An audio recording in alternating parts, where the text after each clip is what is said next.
Dark rose, demon boy and cute girl, final episode. Episode 81 समाप्ति नहीं, एक नई शुरुआत। आकाश पर काले बादल गहराते जा रहे थे। बिजली बिना गड़गड़ाहट के चमक रही थी, जैसे खुद आसमान भी आने वाली घटना को चुपचाप देख रहा हो। वीर, अरण्या और नेत्रा तीनों एक पुराने देव वृक्ष के नीचे बैठे थे, जिसके नीचे वे उस आत्मा को जन्म देने जा रहे थे जो संसार का भविष्य बदल सकती थी। अरण्या की सांसें तेज थीं। उसके गर्भ में पल रही आत्मा अब हर क्षण और भी सक्रिय होती जा रही थी। उसकी आंखें कभी कभी सफेद हो जाती और मस्तक पर गीले पसीने की धाराएं बह रही थीं। नेत्रा ने अपनी हथेली जमीन पर रखी और तंत्र मंत्र बुदबुदाने लगी। उसकी आंखों से अजीब नीली रोशनी निकल रही थी। वीर पास खड़ा था, तलवार कमर पर बंधी हुई, पर इस बार वो लड़ाई नहीं, सुरक्षा के लिए थी। अब समय है, नेत्रा ने कहा। अरण्या ने सिर हिलाया और भूमि पर बैठ गई। उसने अपनी आंखें बंद की और धीमी सांसें लेना शुरू कर दिया। तभी एक तेज कंपन फैला। जमीन कांप उठी, वृक्ष की जड़ें हिलने लगीं और एक आकाशीय प्रकाश उसके गर्भ से निकलकर ऊपर उठने लगा। यह आत्मा, नेत्रा फुसफुसाए, ये अब जन्म नहीं लेना चाहती, ये प्रकट होना चाहती है। वीर ने चौंककर अरण्या की ओर देखा। ये क्या कर रही हो अरण्या? अरण्या ने मुंह खोला, मगर अब उसकी आवाज किसी और की थी, गहरी, धीमी और निर्भीक। ग्रेटर देन, तुम लोगों ने मुझे बुलाया, मुझे मार्ग दिया, अब मैं चुनूंगा कौन मेरी शक्ति संभालेगा। प्रकाश के केंद्र से एक आकृति उभरी, एक बालक, लगभग 12 वर्ष का, पर उसकी आंखें किसी वृद्ध ऋषि की तरह गहरी थीं।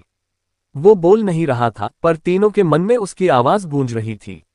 ग्रेटर देन, अरण्या, तू ममता है, तूने मुझे जीवन दिया। नेत्रा, तू शक्ति है, तूने मुझे चेतना दी। और वीर, तू रक्षक है, तूने मुझे दिशा दी। पर अब मैं स्वतंत्र हूं। वो बालक जमीन पर उतरा, पर उसके पांव भूमि को नहीं छू रहे थे। उसके इर्द गिर्द हल्का नीला प्रकाश था।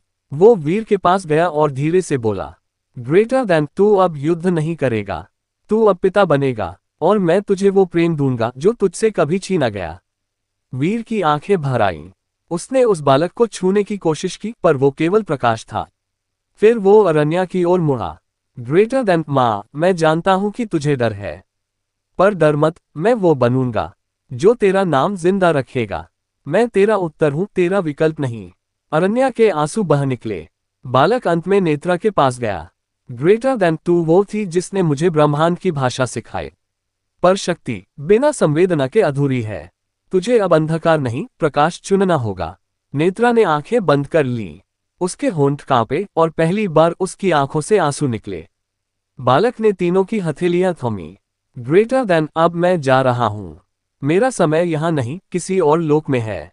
लेकिन जब दुनिया फिर से खो जाएगी, जब अच्छाई और बुराई की रेखाएं मिट जाएंगी, मैं लौटूंगा, और तब मुझे फिर माँ, पिता और शक्ति की जरूरत होगी।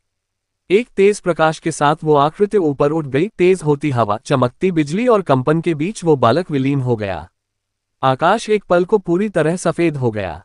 फिर सब शांत। पेड़ फिर स्थिर हो गया। जमीन थमी। तीनों चुप।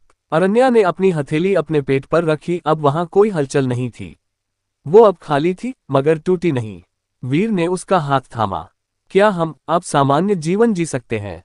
अरण्या ने धीमे से मुस्कुराकर कहा, अगर कोई हमें सामान्य समझे तो हाँ। नेत्रा पीछे हट गई। उसकी आंखों में अब लाल ज्वालाएं नहीं थीं। वो अब सिर्फ एक और स्त्री थी जिसने अपना योगदान दिया। मैं जा रही हूं, उसने कहा। वीर और अरण्या ने सिर हिलाया।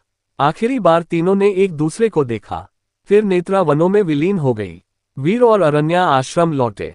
आकाश पर अब हल्का नीला उजाला था, पहली बार ऐसा जो डरावना नहीं था। योजक चिन्ह, योजक चिन्ह, योजक चिन्ह। अंत नहीं, एक वादा। रात जब आई तो सब कुछ पहले जैसा शांत नहीं था। कुछ बदल चुका था। कहानी पूरी नहीं हुई, क्योंकि जिन कहानियों में आत्मा जुड़ी हो वो कभी पूरी नहीं होती। टू फर मिलेंगे किसी और न्यू स्टोरी में। तब तक अपना साथ हैमरी और स्टोरी को जोड़ द ऐप। सबका दिल के धन्यवाद। इतना प्यार और सपोर्ट करने के लिए।